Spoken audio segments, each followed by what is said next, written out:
This channel does not promote any violence, harmful, or illegal activities. All content provided by this channel is meant for an educational and information purpose only. নমস্কার, আপনাদের সকলকে স্বাগত জানিয়ে শুরু করছি আজকের পর্বের জনমত। আমি সুজিত চট্টোপাধ্যায় রয়েছি আপনাদের সঙ্গে। আগামীকাল 16ই ডিসেম্বর বিজয় দিবস। এই বিজয় অর্জন করেছিল ভারতীয় সেনাবাহিনী, পাক সেনাবাহিনীকে পরাস্ত করেছিল। অবশ্যই মুক্তিবাহিনী সঙ্গে ছিল, তার কারণ মুক্তিবাহিনী অভ্যন্তরে বাংলাদেশে যে তারা ধারাবাহিকভাবে একটা সশস্ত্র লড়াই তারা চালিয়ে গেছে, সে ব্যাপারে কোনো সন্দেহ কিছু নেই এবং একটা ইতিহাসের পাতায় গৌরবোজ্জ্বল অধ্যায় হিসাবে রয়েছে। এবং তার সাথে ভারতীয় সেনাবাহিনীর যে অমিত বিক্রম গোটা পৃথিবী লক্ষ্য করেছিল, মাত্র 12 দিনের মধ্যে ফয়সলা হয়ে গিয়েছিল। 3রা ডিসেম্বর হঠাৎ পশ্চিম প্রান্তে আক্রমণ হেনে বসে পাক বাহিনী, পাকিস্তান। তার আগে ইয়াহিয়া খাঁ এবং জুলফিকার আলী ভুট্টো তারা বলেছিল যে এই যুদ্ধ একেবারে শেষ পর্যন্ত চলবে, there is no point of return বলেছিলেন ইয়াহিয়া খান। এবং তারপর 3 তারিখ যখন তারা আক্রমণ হানল, ভারতকে বাধ্য করলো যুদ্ধে যেতে। তার আগে অবশ্য নৈতিক, সামরিক, কূটনৈতিক বিভিন্ন সমর্থন ভারত ছিল এবং গোটা বিশ্বে যেভাবে মার্কিন, চীন যে অ্যাক্সিস, সেই অ্যাক্সিসকে অনেকটাই কিন্তু নিউট্রালাইজ করার জন্য পৃথিবীর বিভিন্ন দেশের সাহায্য সহযোগিতা প্রার্থনা করেছিলেন ইন্দিরা গান্ধী। যে বর্বরতা পাক বাহিনী দেখিয়েছিল বাংলাদেশের মাটিতে, যে উন্মত্ততা, তা বলা যায় যে আধুনিক বিশ্বের ইতিহাসে খুব বিরল ঘটনা। দ্বিতীয় বিশ্বযুদ্ধোত্তর একটা দেশের এরকম পরিস্থিতি তৈরি হবে এবং প্রায় 30 লক্ষ মানুষকে নিহত করছে, বহু মানুষকে তারা চিরকালের জন্য পঙ্গু বানিয়ে দিয়েছে এবং অসংখ্য নারীর মান, সম্ভ্রম, ইজ্জতকে তারা ছিনিয়ে নিয়েছিল। কিন্তু আটকে রাখতে পারেনি স্বাধীন বাংলাদেশের জন্ম। স্বাধীন বাংলাদেশ জন্ম হওয়ার পর থেকেই গণতন্ত্র বারবার করে সেখানে রুদ্ধ হয়েছে এবং বিভিন্ন মিলিটারি কু হয়েছে, বিভিন্ন তাদের প্রধানমন্ত্রী, রাষ্ট্রপতিরা তারা নিহত হয়েছেন। এসবের মধ্যে দিয়েই এগোচ্ছিল বাংলাদেশ। 1975 সালে মৃত্যু হয় এবং খুব নিষ্ঠুর এবং নৃশংসভাবে হত্যা করা হয় শেখ মুজিবুর রহমানকে। তারপরের বাংলাদেশে যে রাজনৈতিক বিভিন্ন উত্তরণ, কখনো কখনো যে একটা গভীর অমানিসার মধ্যে বাংলাদেশ ডুবে যাওয়া, এই সমস্ত কিছুই বিগত 3 মাস ধরে আপনাদের কাছে ধারাবাহিকভাবে তুলে ধরছি। আজও সেরকম করব, তবে আজকের দিনটি একটু স্পেশাল দিন। তার কারণ সরাসরিভাবে, প্রত্যক্ষভাবে যুদ্ধে অংশগ্রহণকারী ভারতীয় সেনাবাহিনীর কর্নেল, অবসরপ্রাপ্ত এই মুহূর্তে সৌমিত্র রায়, যিনি বারবার করে এই যে বাংলাদেশের এই যে ক্রাইসিস, এই ক্রাইসিসকে তিনি তুলে ধরেছেন, তিনি আজকে আমাদের সঙ্গে থাকছেন। তাকে স্বাগত জানাচ্ছি স্টুডিওতে, কর্নেল সৌমিত্র রায়। এবং রয়েছেন সাংবাদিকতার বিশিষ্ট অধ্যাপক, সম্পাদক, সাংবাদিক এবং যিনি বহু গ্রন্থের রচয়িতা। বাংলাদেশ নিয়েও তার গ্রন্থ রয়েছে এবং অ্যাসাইনমেন্টে ছিলেন আনন্দবাজার পত্রিকার হয়ে। 1971 সালে যুদ্ধ তিনি কভার করতে গিয়েছিলেন এবং 6 মাস বাংলাদেশে থেকে সেখানকার বাংলাদেশের যে বিবর্তন, অর্থাৎ 16ই আগস্টের পর 5 দিন পর যখন তাজউদ্দিন আহমেদ অস্থায়ী প্রধানমন্ত্রী, স্থায়ীভাবে বাংলাদেশে সরকার প্রতিষ্ঠিত হয়, লিবারেটেড বাংলাদেশ। তারপর শেখ মুজিবের প্রত্যাবর্তন, 1972 সালে সংবিধান গৃহীত হওয়া এবং হচ্ছে ভোট পর্বে যাওয়া। একটা দেশ স্বাধীনতার পরপর থেকেই বিভিন্ন সময় হোঁচট খাচ্ছে গণতন্ত্রের পথে যেতে গিয়ে, বাধা পাচ্ছে বিভিন্ন সময়। আজও একটা বিরাট বাধা এসে সামনে দাঁড়িয়েছে, উগ্র ভারত বিদ্বেষ, সংখ্যালঘুদের উপর ধারাবাহিক নির্যাতন। এই সমস্ত গোটা বিশ্বে বাংলাদেশের সম্মান ভুলুণ্ঠিত হয়েছে। তথাপি এরকম পরিস্থিতিতেও মুক্তিযুদ্ধের যে চেতনা, মুক্তিযুদ্ধ যারা পরিচালনা হলো এবং বাংলাদেশ যে লিবারেশন ওয়ার, সে ওয়ারে ভারতের যে ভূমিকা ছিল এবং যে কদর্যতা, বিভৎসতা দেখিয়েছিল পাক বাহিনী, আমার মনে হয় সেটা আরও একবার স্মরণ করার সময় এসেছে। অনেক সেখানকার সংবাদ মাধ্যমের অনেক রকম অসুবিধা এখন রয়েছে, এ কাজ তো আমরা ফেলে রাখতে পারি না। তো কর্নেল সৌমিত্র রায় মানে 16 তারিখ, আমরা যদি একটু ফিরে যাই পেছনের দিকে, 71 সালের 15ই ডিসেম্বর ধরা যাক, এই সময়টা সন্ধ্যে 7টা, তখন কি ভারতীয় সেনাবাহিনী বা মুক্তিবাহিনী যারা মানে ছিল তারা কি বুঝে ফেলেছিল যে পাকিস্তান পুরো লেজে গবরে হয়ে গোয়ারা হাঁটতে চলেছে এবং আত্মসমর্পণের দিকে এগোচ্ছে? সুজিত বাবু, তার আগে যেহেতু আজকে eve of creation of Bangladesh, যার জন্যে thousands of army, navy, air force personnel, Indian army, Muktibahini, thousands of civilian, তারা কিন্তু তাদের লাইফ স্যাক্রিফাইস করেছিল। তাদের লাইফ স্যাক্রিফাইস করে এই নতুন একটা দেশ ক্রিয়েট হলো বাংলাদেশ। আমি আপনার চ্যানেল হয়ে যারা এই যুদ্ধে প্রাণ বলিদান দিল তাদের আত্মার জন্য আমরা সম্মান জানাচ্ছি।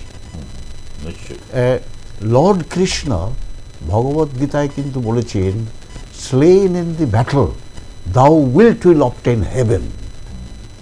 আমরা চাই যারা এই যুদ্ধে প্রাণ বলিদান দিয়েছেন, সে সেনাবাহিনীর হোক, সামরিক বাহিনীর হোক, মুক্তিযোদ্ধারা হোক, সিভিলিয়ান হোক, তারা যেন স্বর্গে বাস করে।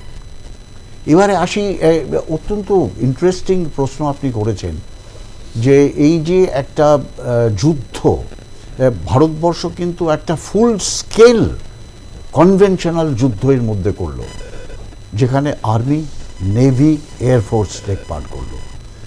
এই একটা যুদ্ধ, একটা কনভেনশনাল যুদ্ধ করে একটা দেশকে ক্রিয়েট করা কিন্তু একটা ইতিহাস।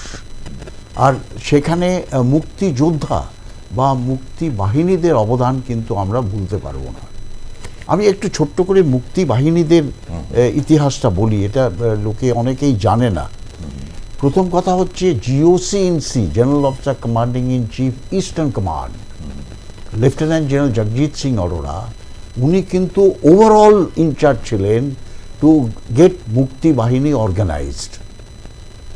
ওনার যে সেকেন্ড মানে 2IC ওনার ডাইরেক্টলি ডিল করতেন was an officer called major general, then later on lieutenant general BN Sarkar, Bengali armoured কোরের অফিসার ছিলেন।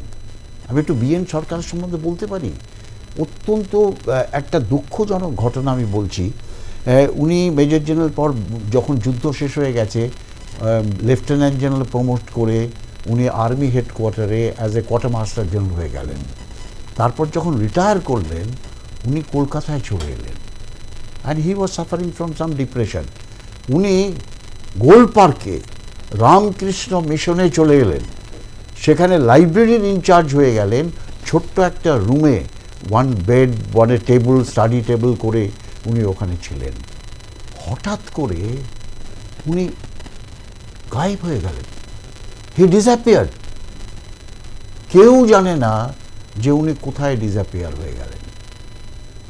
ওনার আত্মার ওপরে কিন্তু আমরা চাই যেখানেই উনি থাকুক ভালো থাকুক। আর ওনাকে সাপোর্ট করেছেন আরেকজন বাঙালি অফিসার, না বলে পারছি না, then major, later on general Shankar Roychowdhury. General Shankar Roychowdhury very keen, এই আমার সঙ্গে রোজই প্রায় কথা হয়, বাট ওনার হেলথ এর জন্যে উনি কোনো টেলিভিশন চ্যানেলে আসতে পারছেন না। হি ওয়াজ উইথ মুক্তি বাহিনী। এখন মুক্তি বাহিনীকে ট্রেন করার জন্যে যে বাংলাদেশ, তখন বাংলাদেশ বলবো না, পাকিস্তান আর্মি থেকে অনেক অফিসার ডিফেক্ট হতে আরম্ভ করলো। তারা বলছে যে আমাদের ফ্যামিলির সঙ্গে, আমাদের মহিলার সঙ্গে, আমাদের ইন্টালেকচুয়ালদের সঙ্গে পাকিস্তান সেনাবাহিনী অত্যন্ত বিভৎস একটা ব্যবহার করছে। সেখানে তারা ডিফেক্ট করে ভারতীয় সেনাবাহিনীর কাছে সারেন্ডার করে তাদের আমরা এনক্যাশ করলাম। এর মধ্যে সবথেকে সিনিয়র মোস্ট ছিল তখন colonel Osmani. Colonel Osmani later on brigadier Osmani হয়ে first chief of the army staff of Bangladesh army হলেন। উনি কি করলেন, because he was very familiar with Bangladesh, উনি কি করলেন, ইস্ট পাকিস্তানকে 11টা জোনে ডিভাইড করে দিলেন টেরেন হিসেবে। তখন যুদ্ধ যখন হয় তখন terrain makes a lot of impact. কারণ ইস্ট পাকিস্তানটা mainly it is a delta region, সমুদ্র থেকে মাত্র হয়তো 100 ফিট ওপরে, রিভারাইন টেরেন, সেখানে নদী নালা, রিভারাইন টেরেন। আর শুধু একটা পোর্শন চিটাগং হিল ট্র্যাক্টস, যেখানে ছোট ছোট পাহাড় জঙ্গল, যেটা আমরা মায়ানমারের সঙ্গে 270 কিলোমিটার বর্ডারও সেখানে আছে, ওই পোর্শনটা হিলি, বাকি সমস্ত এরিয়াটা ডেল্টা রিজন। তো উনি কী করলেন, এটা তো যুদ্ধের এগুলো স্ট্র্যাটেজি বলে, উনি ওই ইস্ট পাকিস্তানকে 10টা জোনে ডিভাইড করে দিলেন। ডিভাইড করে দিয়ে দুটো ফোর্স রেজ হলো। একটা হচ্ছে নিয়মিত বাহিনী। নাও নিয়মিত বাহিনী কি, রেগুলার ইস্ট পাকিস্তানি ট্রুপস যারা বাঙালি মুসলমান ছিল, যেরকম ইস্ট বেঙ্গল রেজিমেন্ট, কোনো আর্টিলারি রেজিমেন্ট ইত্যাদির থেকে যারা ডিফেক্ট করে এসে তারা, তাদের নিয়ে করা হলো রেগুলার বাহিনী, যাদের বলা হয় নিয়মিত বাহিনী। আরেকটা বাহিনী রেজ হলো যাদের বলা হয়, তাদের বলা হচ্ছে গণবাহিনী। গণবাহিনী কি, তারা হচ্ছে গুরিলা যুদ্ধে তাদের ট্রেনিং করা হলো, ওই লুঙ্গি পরে আর ওই কুর্তা পরে তারা পুরো টেরেনের সঙ্গে জানে তারা কিভাবে লিড করে নিয়ে যাবে, কোথায় অ্যাম্বুশ করবে কি না করবে, সমস্ত খবর ইত্যাদি ইনফরমেশন। আর তারা হিটও করতো গুরিলা বাহিনী। তারা হচ্ছে এই দুটো বাহিনীকে লিঙ্ক করা হলো, যার মধ্যে 3টে রেগুলার বাহিনী আমি নাম না করে পারছি না। একটা হচ্ছে জুলু ফোর্স, জুলু মানে জেড হচ্ছে জুলু, জুলু ফোর্স কে করলো, মেজর জিয়াউর রহমান, জিয়ার নামটা জেড দিয়ে জুলু ফোর্স। আরেকটা হলো কি কিলো ফোর্স, কিলো ফোর্স কে করলো, মেজর খালিদ মোশাররফ। আরেকটা হলো সেরা ফোর্স, সেরা মানে S force, major Salauddin. These were the 3 very senior Pak officer.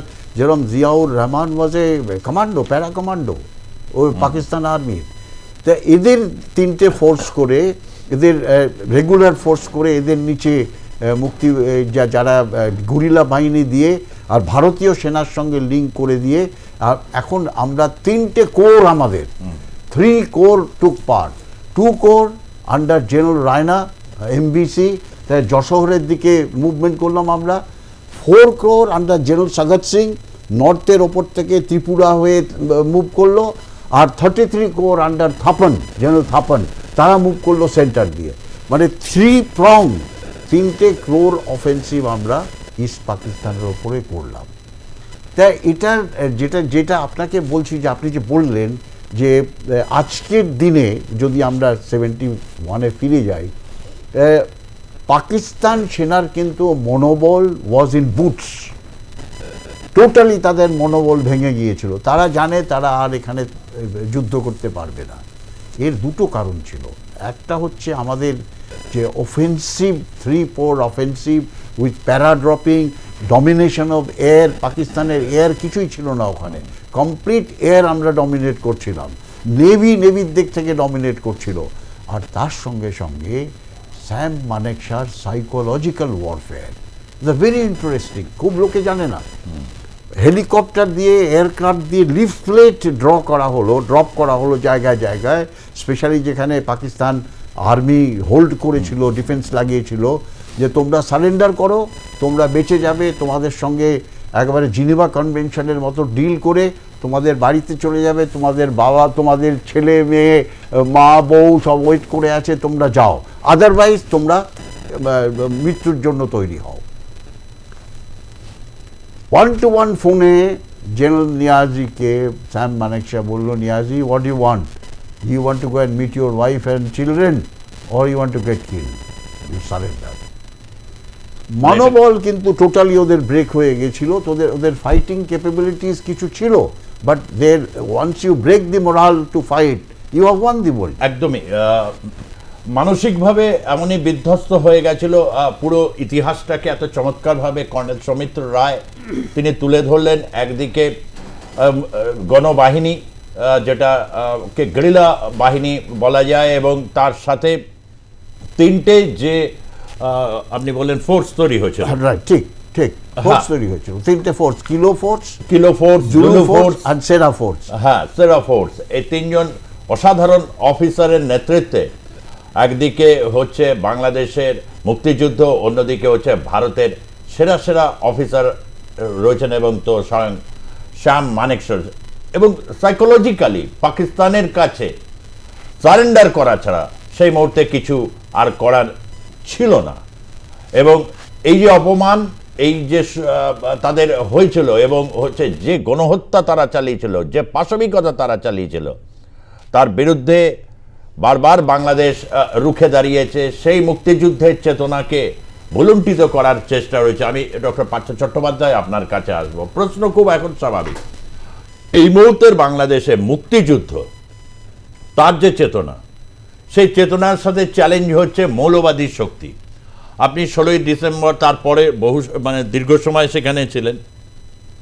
ওই সময়টায় এই যে উচ্ছ্বাস বা আবেগের মধ্যে কোথাও কি কখনো মনে হয়েছিল যে এই যে সেদিনের আল শামস আল বাদর বা যারা এই ধরনের রাজাকার বাহিনী, তাদের এরকম যে বক্তব্য বা ন্যারেটিভ আজকে এই মুহূর্তে বাংলাদেশে বিভিন্ন জায়গায় যে উদ্ভূত পরিস্থিতি তৈরি করবে, এটা সেই সময় ভাবা গিয়েছিল না?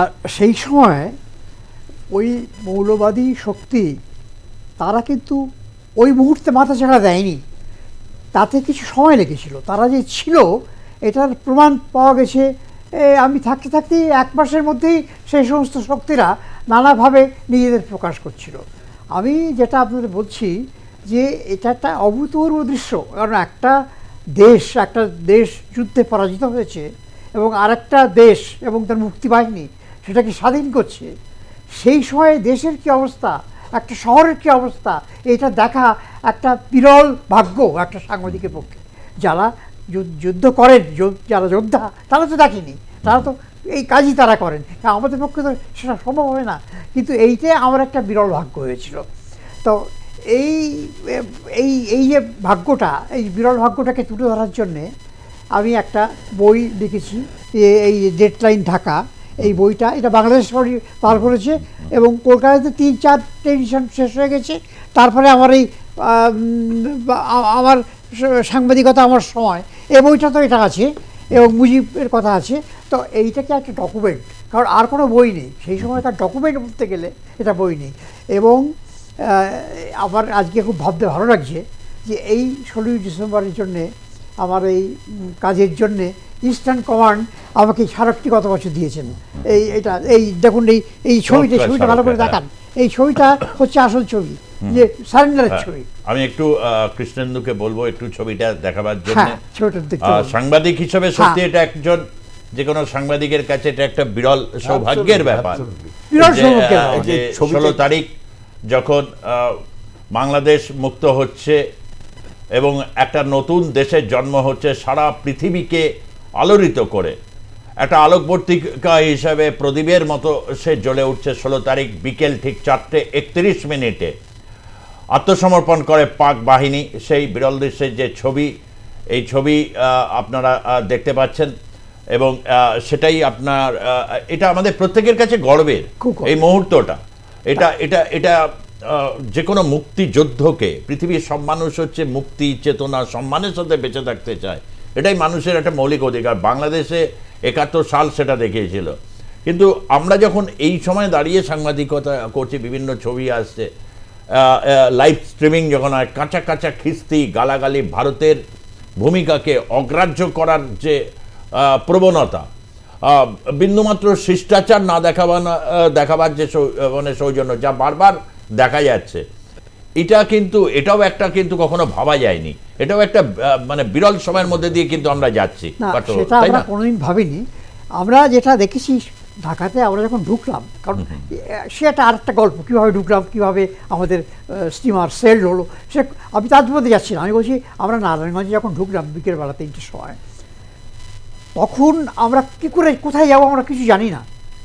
যারা যুদ্ধ বিধ্বস্ত দেশ, নারায়ণগঞ্জে নদীর পাড়ে সব মৃতদেহ পড়ে রয়েছে, যারা রাজাকার, তারপরে যারা বিহারি, যারা কোলাবরেট করেছিল ওই সৌদের সঙ্গে, পাকিস্তানের সঙ্গে, তাদেরকেও মেরে ফেলে তাদের রাস্তায় চারপাশে মৃতদেহ মারিয়ে যেতে হয়েছে আমাদের সেই সময় 10,000 মুক্তিবাহিনী, ওই ঢাকার মধ্যে কমান্ডো বলতো ওরা, তারা কিন্তু ঢাকার মধ্যেই ছিল, তারা কিন্তু বাংলায় এখান থেকে আসেনি বা ভারতে আসেনি, তারা সেখান থেকে একটা অন্তর্ঘাতমূলক কাজ তারা সেখানে বসে করতো।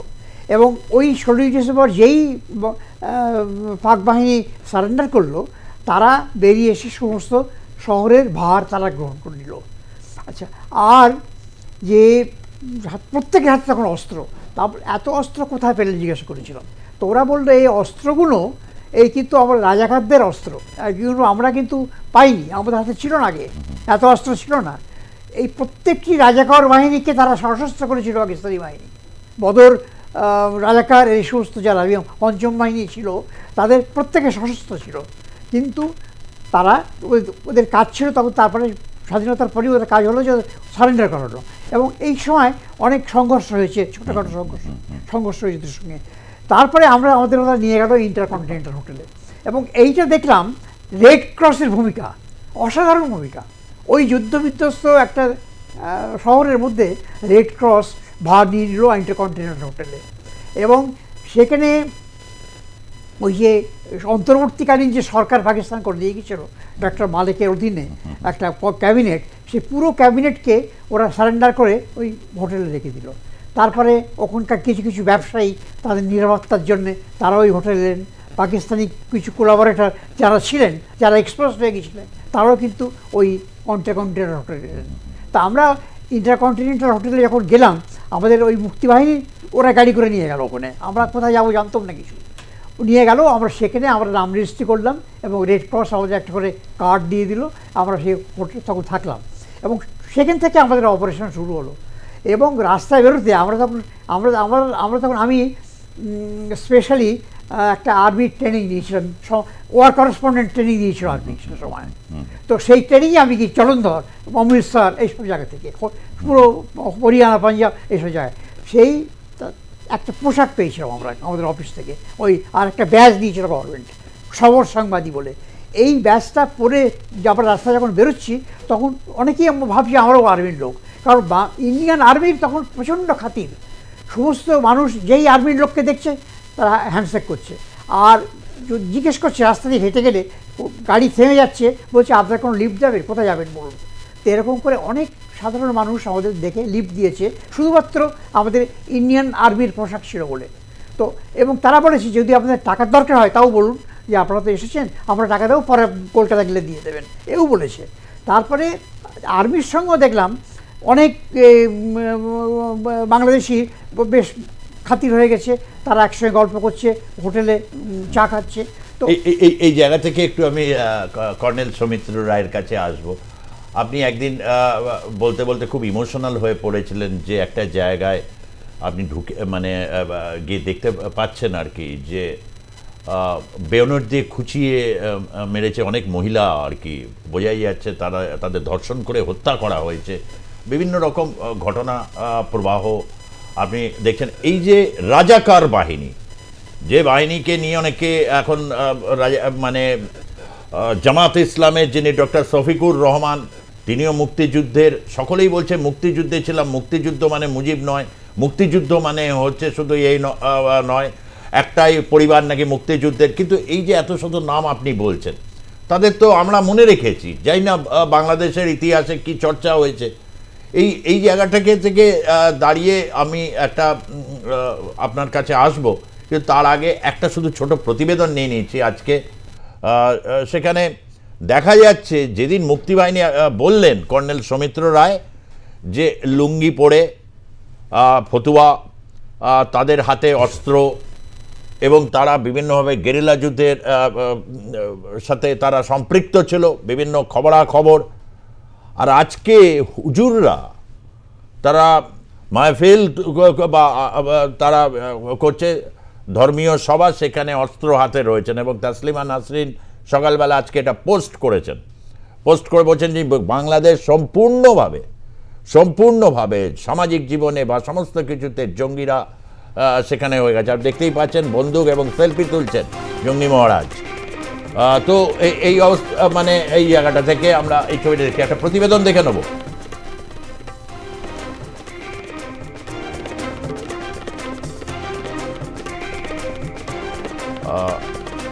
ঠিক আছে, আমি আসবো প্রতিবেদনের পরে। আমি একটু কর্নেল সৌমিত্র রায়ের কাছেই আসছি। কর্নেল সৌমিত্র রায়, আপনি এই যে আমরা এই যে ছবিটা আমরা দেখতে পাচ্ছি, সেই সময় যখন আপনার অপারেশনে মানে সামস বা আল বাদার বা রাজাকার বাহিনী, তাদেরকে দেখতে পাচ্ছেন যে তাদের ভূমিকা মানে বলছে যে বিভিন্ন ম্যাসাকারের যে সিচুয়েশন, সেটা তো গিয়ে আপনাদের দেখতে হয়েছে। আচ্ছা, আমি রাজাকাররা কারা বা কে কিভাবে অর্গানাইজ হলো ছোট্ট করে বলি। জেনারেল টিকা খান যখন এই ইদার ইস্টার্ন কমান্ডের জিওসিএনসি ছিল, নিয়াজি পরে তাকে রিপ্লেস করলো। টিকা খান একটা চিন্তাভাবনা করলো যে আমাদের এরকম একটা ফোর্স তৈরি করতে হবে, গুরিলা বাহিনী টাইপ, আর যারা এই মুক্তিযোদ্ধাদের গুরিলা ফোর্স বা মুক্তিযোদ্ধাদের অপোজ করবে।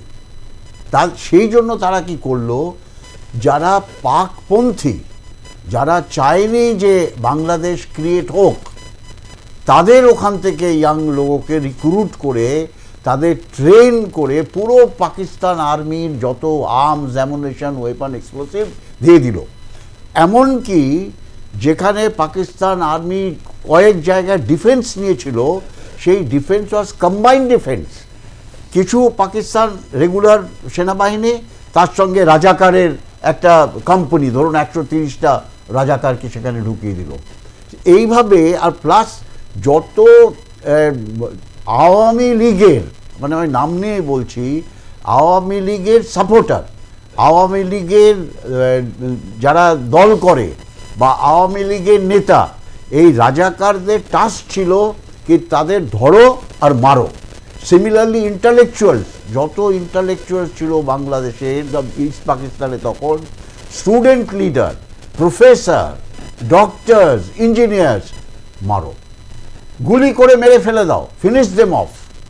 একটা ইনসিডেন্ট আমি এখানে না বলে পারছি না, একবার আমি বলেছিলাম ইনসিডেন্টটা, যখন টিকা খান বলেছিল যে আমি এই বাঙালি মুসলমানদের নাসল চেঞ্জ করে দেবো, নাসল চেঞ্জ মানে জেনারেশন চেঞ্জ করে দেবো, উনি অর্ডার দিয়েছিলেন use rape as weapon of war against the Bengali Muslims. ভয়ঙ্কর। আপনি বিশ্বাস করবেন না, কক্সবাজার আর চিটাগাংয়ের মাঝখানে আমাদের রাজপুত রেজিমেন্ট, আমরা একটা ক্যাম্প ডিসকভার করি। সেই ক্যাম্পের মধ্যে পাঞ্জাব রেজিমেন্ট পাকিস্তানের গার্ড করছিল। আমাদের যাওয়া মাত্র তারা হ্যান্ড ওভার সারেন্ডার করলো, ভাই সারেন্ডার। কি দেখলাম সেখানে জানেন? 200 থেকে 300 নগ্ন মহিলা, তাদের নগ্ন করে রাখা হয়েছে যেন কাপড় আর উন্নি দিয়ে তারা সুইসাইড না করতে পারে। অল অফ দেম প্রেগনেন্ট, কেউ 2 মাস, কেউ 4 মাস, কেউ 6 মাস প্রেগনেন্ট। ওই পাঞ্জাবি মুসলমান সৈন্যদের দিয়ে general Tikka Khan was doing that. It is ইতিহাসে এরকম ধরনের বর্বর, এরকম ধরনের একটা অত্যাচার কোনো সেনাবাহিনী কোনো দেশে গিয়ে করে। আপনি যেটা বললেন ঠিক সেই জিনিসই ঘটলো, যেটা বিখ্যাত এবং কুখ্যাত হয়ে রয়েছে, যে বুদ্ধিজীবীদের হত্যা। এই আমরা যখন ঢাকায় গেলাম, তার পরের দিনই মোহাম্মদ বাজারে সেই মৃতদেহগুলো উদ্ধার হলো। ছিন্ন ভিন্ন 20 জন বুদ্ধিজীবীকে সেই সময় মারা হলো, এবং 14 তারিখ ছিল সেটা, 14 তারিখে। তারপরে তার মৃতদেহগুলো যখন উদ্ধার হলো, তখন আমরা গিয়ে সেটা কভার করলাম, ছিন্ন ভিন্ন মৃতদেহগুলো দেখলাম। তারপর আমরা যেটা ওই প্রত্যেকের বাড়ি বাড়ি আমরা গিয়েছি, গিয়ে যতখানি পেরেছি তাদের আত্মীয়স্বজনের কাছ থেকে উদ্ধার করেছি। তাদের বাড়িতে গিয়ে জোয়ানরা বলেছে কিচ্ছু না, একটু আমরা রাখছি, একটু দরকার আছে, একটু আসবেন কিছুক্ষণের জন্য বলে বাড়ি থেকে ডেকে নিয়ে গেছে, ডেকে নিয়ে গিয়ে ওইভাবে হত্যা করেছে।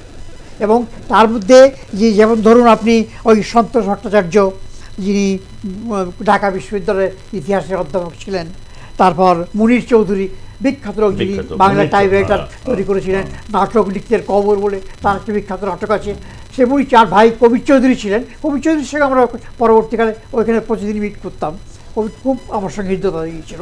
এই মুনির চৌধুরীর কথা বলছি, মুনির চৌধুরী বিখ্যাত লোক ছিলেন। এই মুনির চৌধুরী, ডাক্তার সিরাজুল খান ওই ইনস্টিটিউট অফ এডুকেশনের উনি একজন ডিরেক্টর ছিলেন। তারপর আব্দুল খায়ের ইতিহাসের অধ্যাপক, এই সমস্ত অধ্যাপক উনি যেটা বললেন, এই যে ইন্টেলেকচুয়াল বেঁচে গেছে, তাদের ভাষা হলো যারা ভারতবর্ষের প্রতি যাদের একটুখানি মমতা আছে, ভারতবর্ষের প্রতি যাদের একটু শ্রদ্ধা আছে, সেই সমস্ত মানুষদের। তো এই জন্য আমার মনে হয় কি জানেন শহীদবাবু, যে আমার মনে হয় এখন যা বুদ্ধিজীবীরা বাংলাদেশের, তারা আর খুব বড় বেশি প্রতিবাদ করছেন না, এই কারণে তাদের সামনে ওই বুদ্ধিজীবী নিধনদের ছবিটা মানে হচ্ছে এইটাই করতে চেয়েছিল, বুদ্ধিজীবীকে নিকেশ করে দাও। হিটলারও সেটা করতে চেয়েছিলেন, এবং হচ্ছে ধরে ধরে ধরে ধরে একের পর এক বুদ্ধিজীবী পলায়ন করেছিল, এক দেশ থেকে অন্য দেশে আশ্রয় নিচ্ছেন, কে নেই তার মধ্যে।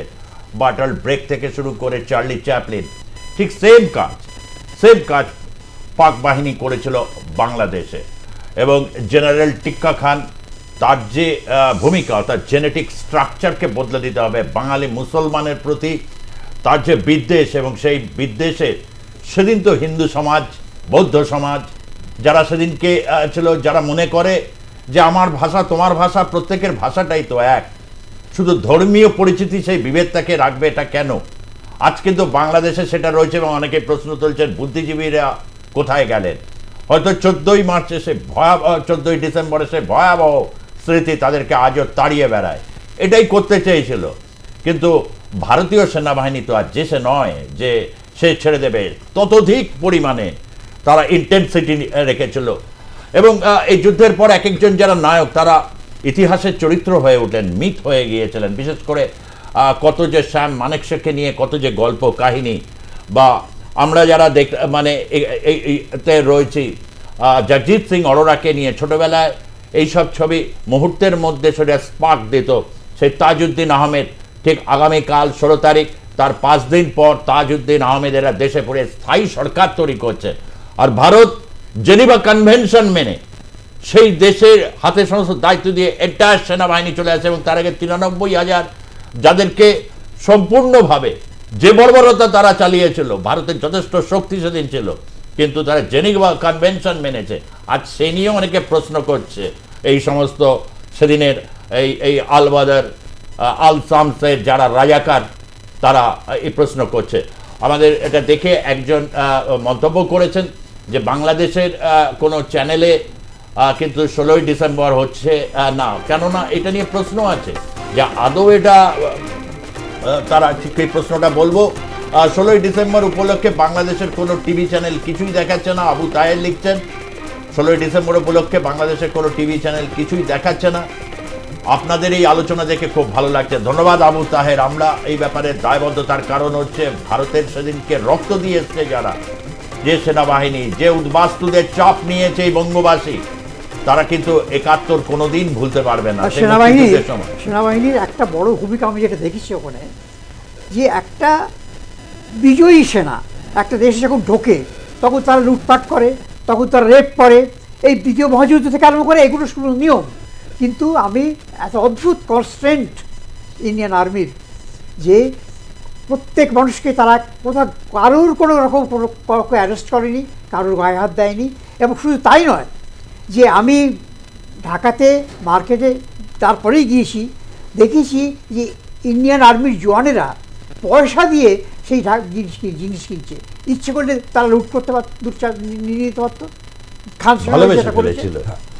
আমি এখানে একটা কথা বলতে চাই, অর্থবাবু একদম কারেক্ট বলেছেন। শুধু তাই না, ভারতীয় সেনাবাহিনী যদি ইন্টারফিয়ার না করতো সারেন্ডারের দিনে, যখন রেস কোর্সে তারা লাইন দিয়ে দাঁড়িয়ে ওয়েপন রেখে বেল্ট খুলে সারেন্ডার করছিল, কিছু মুক্তি বাহিনীর লোক সেখানে ঢুকে গিয়েছিল।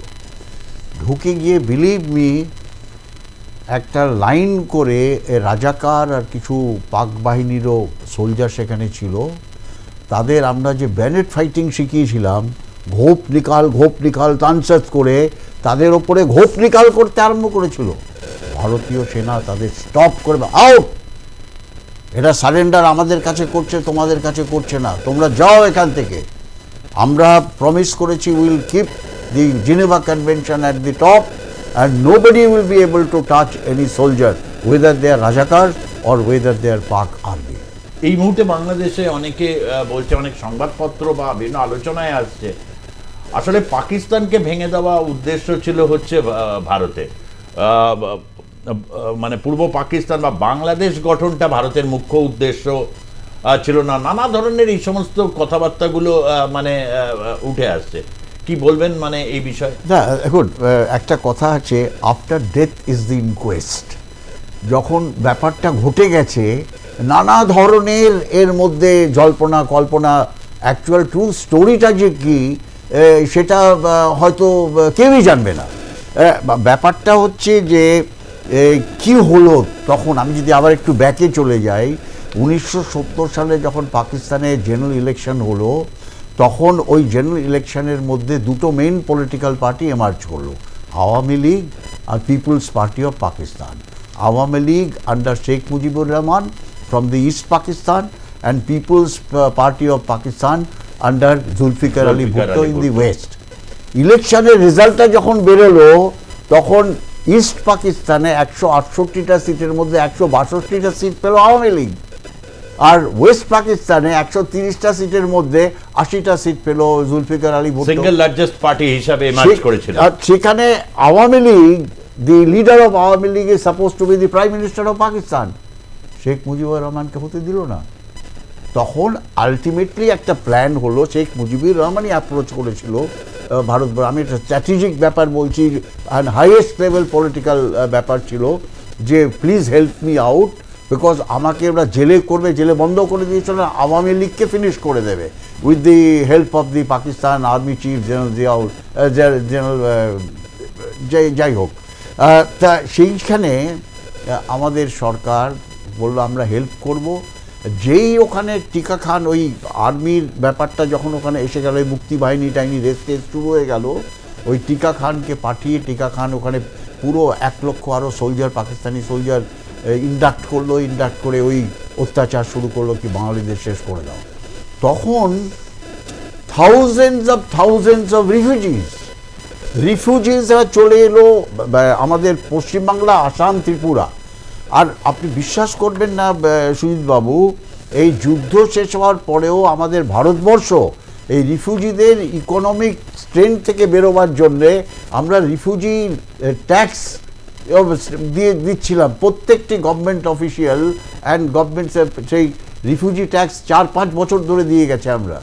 তা এই যে রিফিউজির একটা যে প্রেশার, ইকোনমিক প্রেশার, আর সঙ্গে সঙ্গে এই বাংলাদেশ থেকে অ্যাপিল, এই দুটো কিন্তু এই যুদ্ধের একটা পরিস্থিতি এখানে ডিভাইড করা, সেটা তো it was part of the game, অবশ্যই it was not the objective. অবশ্যই তার কারণ হচ্ছে যে হিন্দু মুসলমান দ্বিজাতি তত্ত্বের উপর ভিত্তি করে দেশটাকে ভাগ হয়েছিল, এবং সেই দেশ ভাগের পরে 1948 সালে পাকিস্তান তখন থেকে কাশ্মীর প্রশ্নে এই দ্বিপাক্ষিক ইস্যুকে ভারতবর্ষের অবিচ্ছেদ্য অংশ কাশ্মীরকে যেভাবে আন্তর্জাতিক স্তরে নিয়ে গিয়ে হেনস্থা করার চেষ্টা করেছে, এবং বারবার এবং হেনস্থা করতে গিয়ে সে তার পূর্ব পাকিস্তান খুইয়ে বসেছে, এটাই বাস্তব, এটাই সত্য।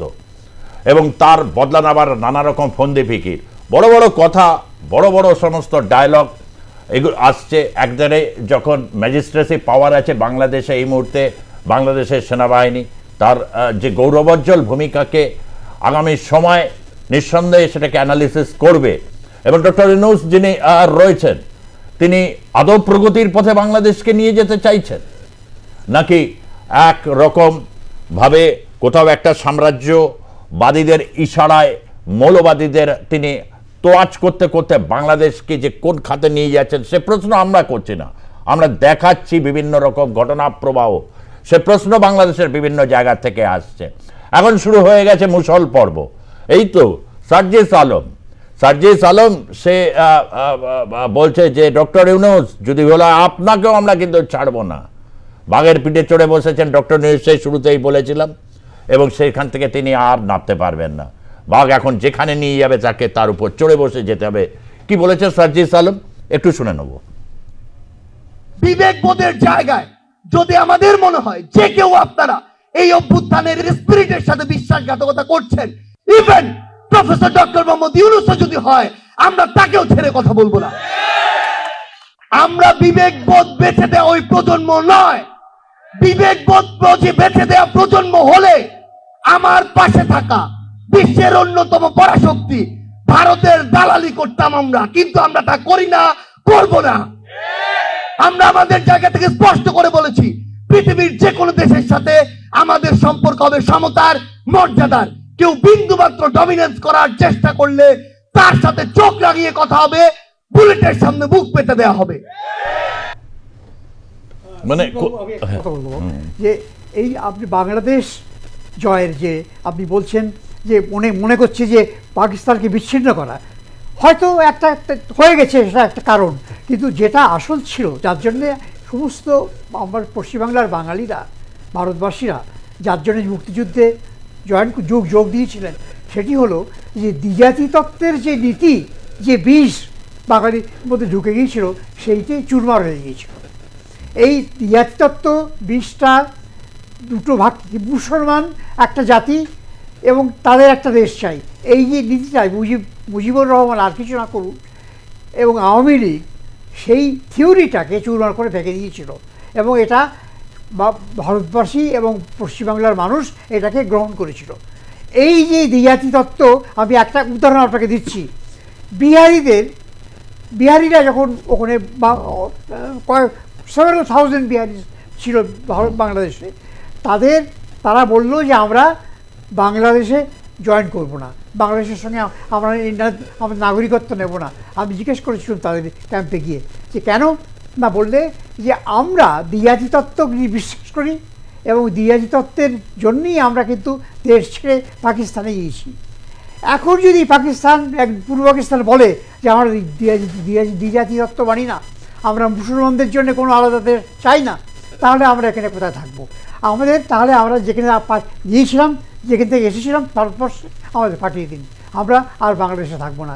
মানে সেই দিনের যদি সার্জিস আলম এরা থাকতো, তাহলে কর্নেল সৌমিত্র বলে চিন্তা করতে হবে না, এক সময় পার্সেন্টেজ, মানে ধরুন 1971 সালেও যে হিন্দু পার্সেন্টেজ ছিল কমতে কমতে আজকে 7-8 এসে দাঁড়িয়েছে। ওই সময় 28-29% 27-20 মানে এরকম ছিল। যে অনেকে বলছেন যে এইগুলো মানে বলা যাবে না, কিন্তু আজকে দাঁড়িয়ে আর কোনো কিছু লুকোনো নেই। এখানে সংখ্যালঘুরাও কেউ বলার চেষ্টা করছেন সংখ্যালঘুরা, এটা ঠিক কথা। বিশ্বে বিভিন্ন দেশে ধর্মীয়, ভাষাগত নৃগোষ্ঠীগুলো ছোট ছোট, তারা সংখ্যালঘু, তারা বিভিন্ন রকম অত্যাচারের শিকার হয়, ঠিক কথা।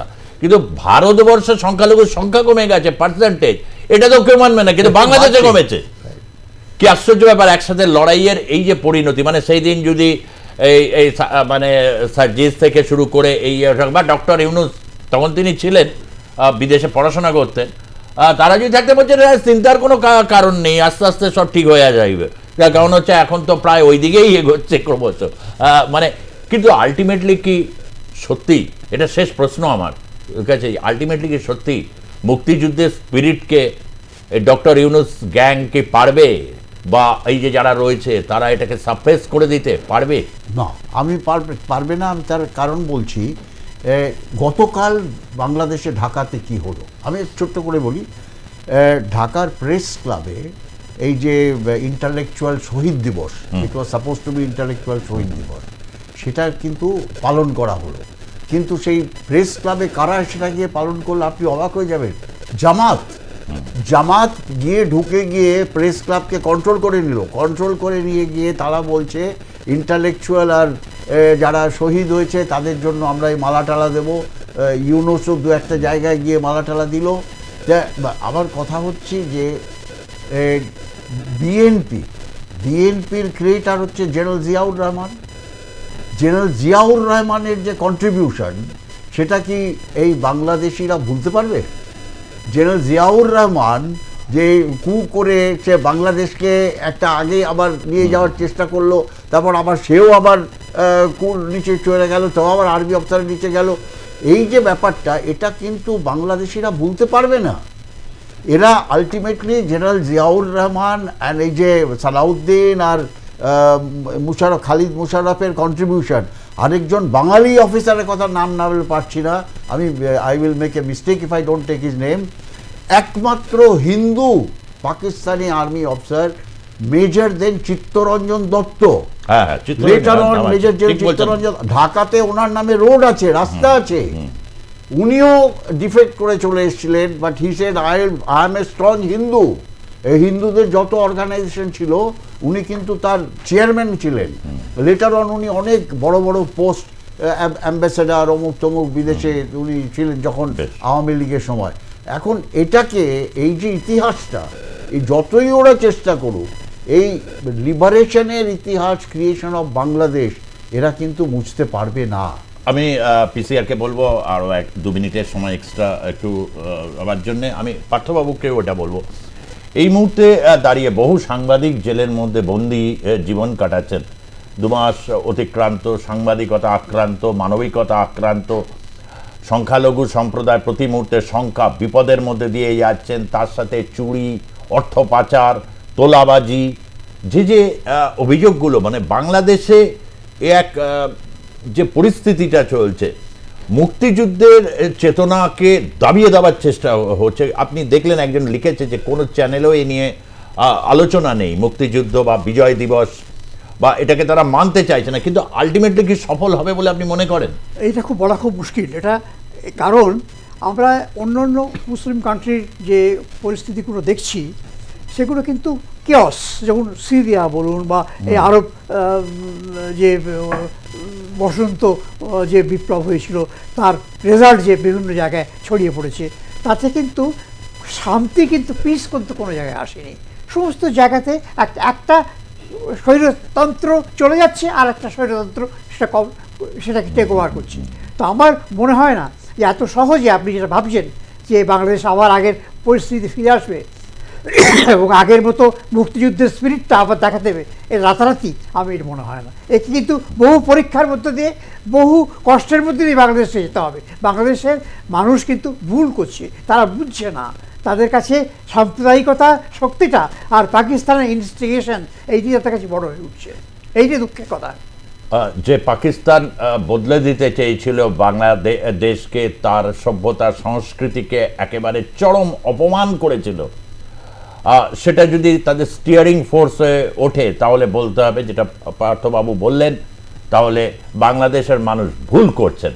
তবে সংখ্যাগরিষ্ঠ মানুষকে বেশি দিন বোকা যেমন বানানো যায় না, তারা যখন বুঝতে পারেন সেই পরিবর্তনের ইঙ্গিত কিন্তু আস্তে আস্তে আসছে। যেমন কর্নেল সৌমিত্র রায় বললেন গতকাল ঢাকাতে, সেখানে হয়তো একটা নতুন ন্যারেটিভের সন্ধান তারা করছেন, যেটাকে কর্নেল সৌমিত্র রায় তুলে ধরলেন, যে যেখানে তারা কিন্তু সেখানে বলতে চেয়েছে জামাত ইসলামী, যে তারা কোথাও আর কি সেই শহীদদের প্রতি তারা সম্মান দিতে চেয়েছেন। তার কারণ ইতিহাসের এই যে চক্রাবত প্রক্রিয়া, সেটা কখনো যে সরলরৈখিক পথে এগোয় না, এটা বারবার প্রমাণ পাওয়া গেছে ইতিহাসে। তাই হয়তো সরলরৈখিক পথে হয়তো এগোবে না, এবং হচ্ছে বাংলাদেশের আগামী প্রজন্মের কাছে যেমন মুক্তিযুদ্ধের স্পিরিটটাকে ধারণ করলেই যে কোনো দেশ, যেমন ভারতবর্ষের তরুণ প্রজন্ম বরাবর বিশ্বের তাক লাগাচ্ছে একটাই কারণ, একটা বড় অংশের মানুষের কাছে স্বাধীনতা সংগ্রামে দীর্ঘ 200 বছরের শাসনের বিরুদ্ধে ভারতবাসীর যে সংগ্রাম, বৃহত্তর মানুষের, সেটা কিন্তু আজও আলোকবর্তিকার মতো কাজ করে, যে কারণে গোটা বিশ্বে ভারত ক্রমশ কিন্তু এগোচ্ছে, তারও অনেক সমস্যা থাকা সত্ত্বেও। কিন্তু বাংলাদেশ কোথাও কেন থমকে গেছে, কোথাও একটা অন্ধকারের মধ্যে গিয়ে তারা পড়েছে।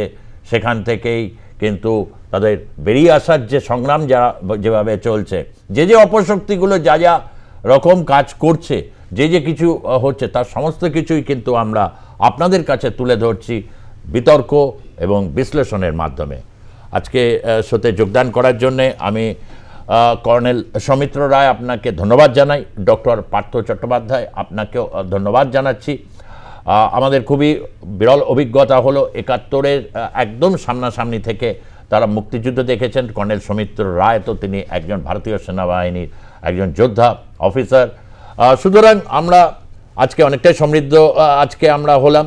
আগামীকাল সেই দিন, অবশ্যই নজর রাখবেন আর প্লাস নিউজের পর্দা। আর প্লাস নিউজ সবার আগে, সবার পাশে।